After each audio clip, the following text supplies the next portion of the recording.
বন্ধুরা আজকে সন্ধ্যাবেলায় কুরকুরি থেকে নিউ অনিস সাউন্ড এসেছে। তো সে কিন্তু দেখো আউজার 12 পিস ইউনিট নিয়ে যাচ্ছে।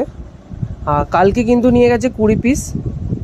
কালকে কিন্তু ভিডিও করতে পারিনি, কারণ কালকে কালী পুজো ছিল আমাদের নিজেদের, আর প্লাস 2 জায়গায় বক্স ভাড়া ছিল, প্রচণ্ড চাপ ছিল, ভিডিও করতে পারিনি।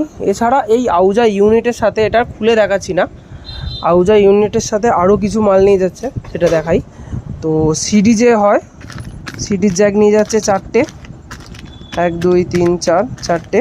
এখানে P38 আছে, দেখো দুটো P38 দুটো আছে।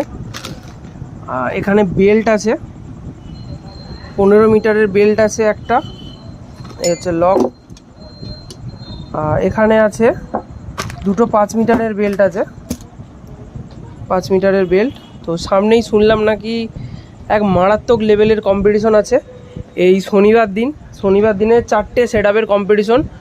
জায়গাটা হচ্ছে কুরকুরিতে, কালী পুজো শীতলা পুজো উপলক্ষে বাজবে, ও শুধু কালী পুজো উপলক্ষে বাজবে। আর সকালবেলা দিগড়িঘাট থেকে রোড শো হবে, টোটাল 4টে না 5টা মতো সেটআপ আছে। আর সেই দিন তো আরও বহু জায়গায় কালী পুজো আছে, কম্পিটিশন লেভেলেরই হবে। সেইখানে বসেও কম্পিটিশন হবে, প্লাস রোডেতেও কম্পিটিশন হবে। তো তার ভিডিও কালকে আলাদাভাবে দিয়ে দেবো।